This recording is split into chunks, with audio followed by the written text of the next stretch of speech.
Hello, dear students, and I welcome you to the official channel of Canam.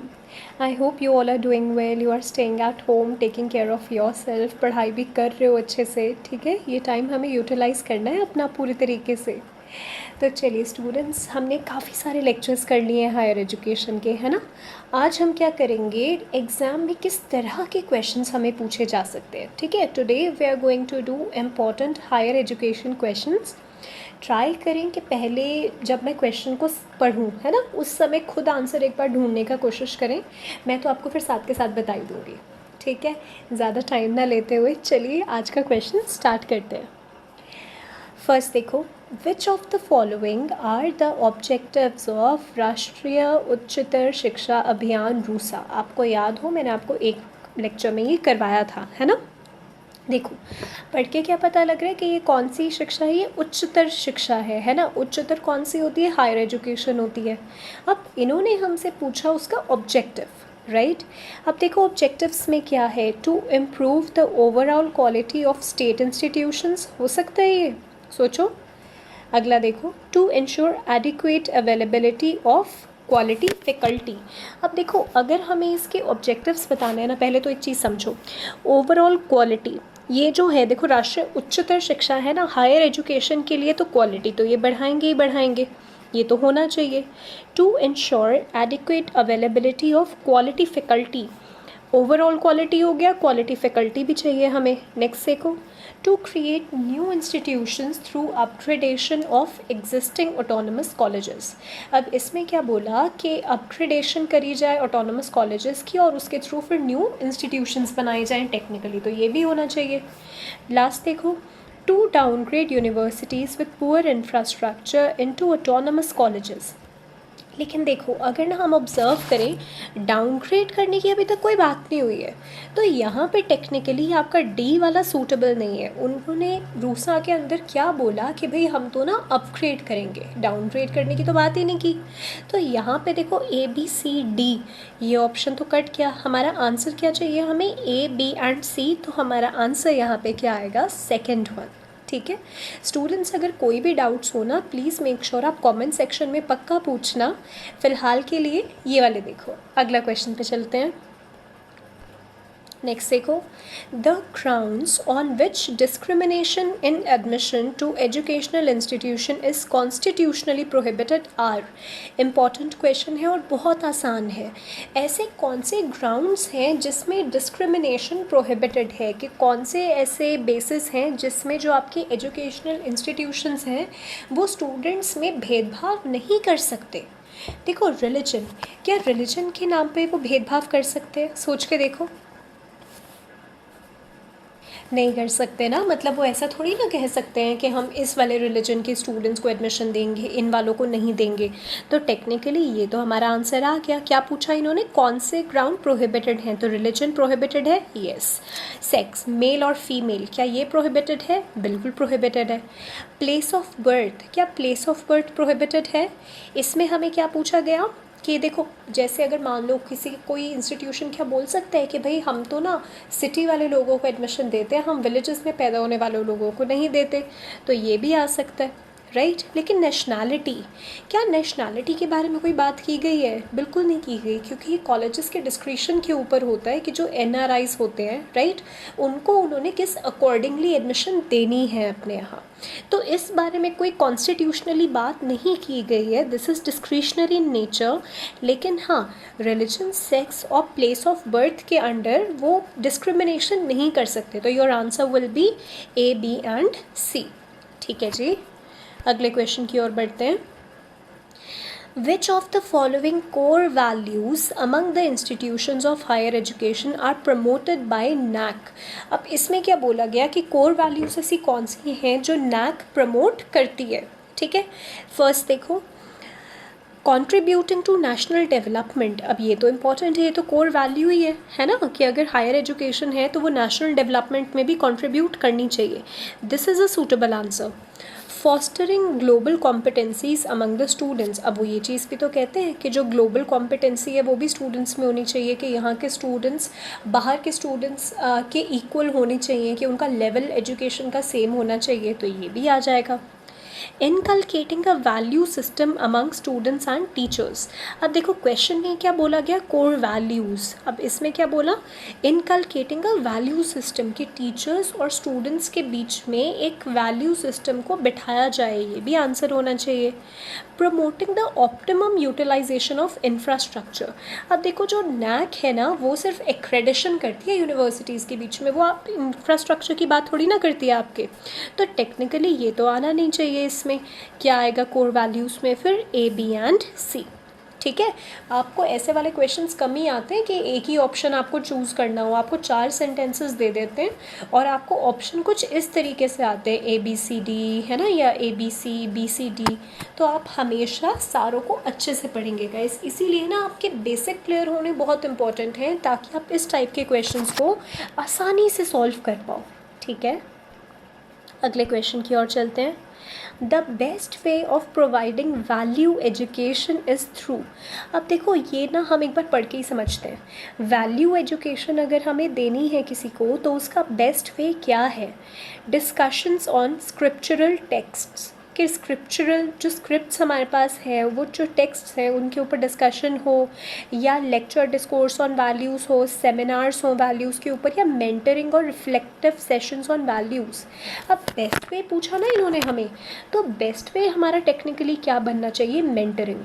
क्योंकि देखो सिर्फ discussion करोगे उसका कोई फ़ायदा नहीं होने वाला। ठीक है, लेक्चर्स दोगे, सामने वाला सुन रहा है नहीं सुन रहा, डजंट मेक एनी सेंस, है ना, ये बेस्ट वे तो होगा नहीं। सेमिनार दिए जाएं वैल्यू के ऊपर, सेमिनार देने से क्या होगा। लेकिन हाँ, अगर आप कांस्टेंट मेंटरिंग कर रहे हो सामने वाले के ऊपर, ठीक है, you are acting as a leader, आप उसको मेंटर कर रहे हो, राइट, तो उस केस में ये तो बेस्ट वे होना चाहिए। रिफ्लेक्टिव सेशंस, कि उसने कितनी वैल्यूज़ को अपने अंदर ग्रहण किया है ना, किस तरीके से वो फंक्शन कर रहा है, कौन सी वैल्यूज़ उसके आइडियोलॉजी के ऑपोजिट जा रही हैं। तो ये जो पॉइंट है, this one is the best one, कि जो मेंटरिंग अगर हम करें या फिर अगर हम रिफ्लेक्टिव सेशन करें वैल्यूज़ के ऊपर, तो that acts as the best way, right, of what, providing value education, right. अगले क्वेश्चन की ओर चलते हैं। Which of the following are the demerits of globalization of higher education? Students याद रखना है, demerits, merits, इसमें जनरली हम लोग कंफ्यूज हो जाते हैं एग्जाम में बैठ के। ठीक है, तो मेक श्योर कि जब कभी नॉट आ जाए क्वेश्चन में कि विच of the following is not, है ना, या फिर आपको लिमिटेशंस पूछ लें, मेरिट्स डीमेरिट्स पूछ लें, तो मेक श्योर क्वेश्चन को ध्यान से पढ़ो, ऑप्शन ध्यान से पढ़ो, फिर मार्क करो। अब यहाँ हमें क्या पूछा गया कि ग्लोबलाइजेशन करने के डीमेरिट क्या हैं, बुरी चीज़ें क्या हैं, मतलब नेगेटिव क्या है उसमें। फर्स्ट देखो, एक्सपोजर टू ग्लोबल करिकुलम। अगर हम कहते हैं कि ग्लोबल करिकुलम है, तो ये तो हमारे पास एडवांटेज नहीं हुआ। सोच के देखो, अब जैसे अगर ग्लोबलाइजेशन है तो स्टूडेंट्स को पता लग रहा है कि भाई अमेरिका में स्टूडेंट्स किस लेवल की एजुकेशन पा रहे हैं, है ना, बेसिकली एक्सपोजर हो जाता है ग्लोबल करिकुलम के लिए, तो ये तो सेंटेंस उसका मेरिट हो गया। टेक्निकली ये तो आना नहीं चाहिए। अच्छा, promotion of elitism in education, जो एलिटिज़म है, राइट, हायर क्लास वाले एक फैक्टर है, उसकी प्रमोशन होती है, बिल्कुल होती है। अच्छा, commodification of higher education, higher education को एक कमोडिटी की तरीके से देखा जाता है, एक ऑब्जेक्ट की तरीके से देखा जाता है, ज्ञान की तरीके से नहीं देखते हैं वो, ये भी हो सकता है। Increase in the cost of education, अगर ग्लोबलाइजेशन करोगे तो उसकी कॉस्ट भी तो बढ़ जाएगी। ठीक है, तो इसका आपका आंसर क्या बनेगा, B, C and D. Option देखो कौन से में आ रहा है, इस वाले में। ठीक है, तो आंसर आपका क्या बनेगा, थर्ड वाला बनेगा। अगले क्वेश्चन की ओर बढ़ते हैं। नेक्स्ट देखो, the purpose of value education is best serve by focusing on. अब हमें क्या बोला गया, वैल्यू एजुकेशन का पर्पस। अब इसमें पर्पस क्या है, cultural practices prevailing in the society, ये पर्पस है। Norms of conduct laid down by social group, concerns for human values and religious and moral practices and instructions। अब देखो कौन सी एजुकेशन है, वैल्यू एजुकेशन है, मतलब पर्पस भी किससे रिलेटेड होना चाहिए, वैल्यू से रिलेटेड होना चाहिए। तो देखो कल्चरल प्रैक्टिसेस, यहाँ पे कल्चर की बात हो रही है, वैल्यू की बात नहीं हो रही है यहाँ पे। Conduct laid down by social group, ये सोशल की बात हो रही है, ये रिलीजियस मॉरल की बात हो रही है, लेकिन यहाँ किसकी बात हो रही है, ह्यूमन वैल्यूज़ की। क्वेश्चन भी किसके रिगार्डिंग है, वैल्यू एजुकेशन, तो आपका आंसर यहाँ पे क्या बनेगा, थर्ड वन। ठीक है, नेक्स्ट क्वेश्चन की ओर चलो। नेक्स्ट आ जाएगा which of the following are the goals of higher education. अब हमारे हायर एजुकेशन के हमें क्या बताने हैं यहाँ पर गोल्स, ठीक है। फर्स्ट देखो, फर्स्ट क्या है, एक्सेस। अब देखो एक्सेस तो होना चाहिए ना सबके पास। अगर मान लो कि कोई भी स्टूडेंट है, जब तक उसके पास हायर एजुकेशन का एक्सेस नहीं है तो वो किस तरीके से लेगा उस चीज़ को। तो गोल क्या है हायर एजुकेशन का, सारे स्टूडेंट्स के पास एक्सेस होना चाहिए। अच्छा, इक्विटी, भेदभाव ना किया जाए स्टूडेंट्स में, है ना। या फिर कोई भी अगर एजुकेशन लेना चाहता है, अगर वो 2 साल का बच्चा है, 2 तो नहीं, 2 तो कम हो गया, है ना, अगर वो 3-4 साल का बच्चा है उसको भी एजुकेशन मिले। अच्छा, अगर वो 50 साल का इंसान है तो उसको भी एजुकेशन मिलनी चाहिए, ठीक है। तो इक्विटीज़ में आ सकता है। क्वालिटी एंड एक्सेलेंस, की क्वालिटी भी हो और एक्सेलेंस भी एक मेंटेन रहे, ये भी आना चाहिए। रेलेवेंस, की हायर एजुकेशन रेलेवेंट होनी चाहिए, कि जिसका काम भी कुछ हो, ये भी आनी चाहिए। वैल्यू बेस्ड एजुकेशन, ये भी है।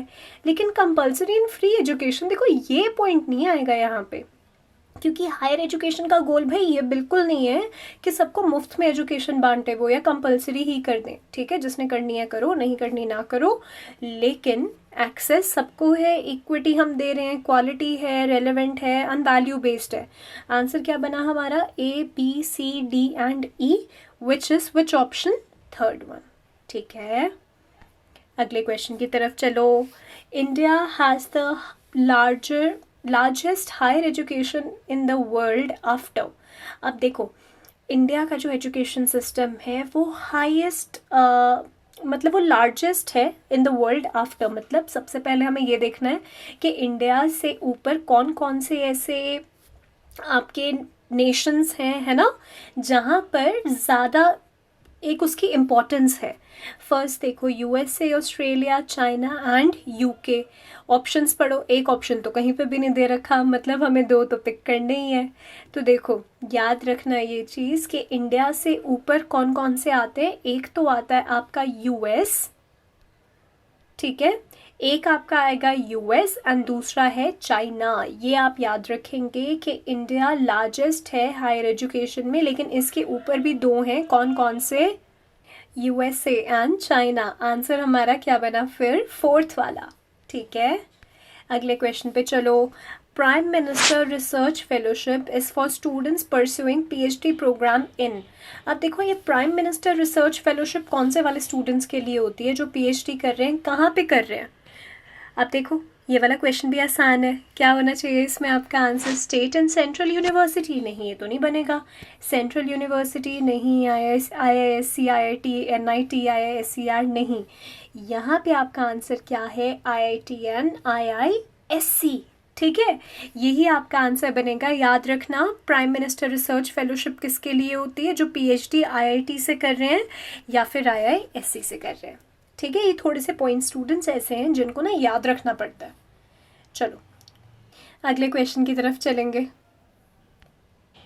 ओके, लास्ट में we have India is a. अब देखो इंडिया कौन सा वाला स्टेट है, सेक्युलर है, बाइलिंगुअल है, कम्युनिस्ट है या कैपिटलिस्ट है। अब देखो अगर हम इन सब में देखें ना, तो सबसे पहले तो let's talk about secular. Secular state कौन सा होता है, जहाँ पे सारे रिलीजन को एक इक्वल इम्पोर्टेंस देते हैं, है ना, कोई भेदभाव नहीं किया जाता, सबको साथ में लेके आगे चला जाता है। बाइलिंगुअल कौन सा हो गया, a state with only 2 languages. लेकिन इंडिया का तो हम सब जानते हैं, इंडिया की तो ये खासियत है कि यहाँ इतने कल्चर्स हैं, इतनी लैंग्वेजेस हैं, इतने रिलीजन्स हैं जो हार्मनी में चलते हैं, ठीक है।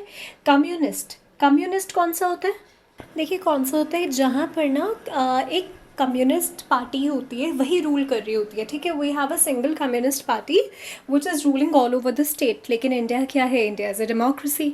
कैपिटलिस्ट स्टेट कौन सा होता है, which functions only for the profit, capitalism. तो यहाँ हमारा आंसर क्या बन रहा है, ये वाला क्वेश्चन बहुत आसान है, सब जानते हैं। India is a secular state that has multiple languages, multiple cultures, ठीक है। यहाँ पे और सबको क्या किया जाता है, सबको हार्मनी में साथ लेकर चला जाता है, right. So this was it with today's lecture guys. Now I would suggest कि आप लोग ना इसके बाकी क्वेश्चंस निकालो और उनकी थोड़ी सी अच्छे से ना प्रैक्टिस शुरू कर दो. जितना अच्छे से आप इसकी प्रैक्टिस करोगे उतना ही आप बेटर एग्जाम में स्कोर कर पाओगे. और याद रखना इन वाले क्वेश्चंस की अच्छे से प्रैक्टिस करना जहां आपको 4-5 लाइंस दे दी जाती हैं, फिर क्वेश्चंस होते हैं ABCD, या BCD. ठीक है, इनकी प्रैक्टिस अच्छे से करनी है. I will see you all next time. Till then, thank you so much and good bye.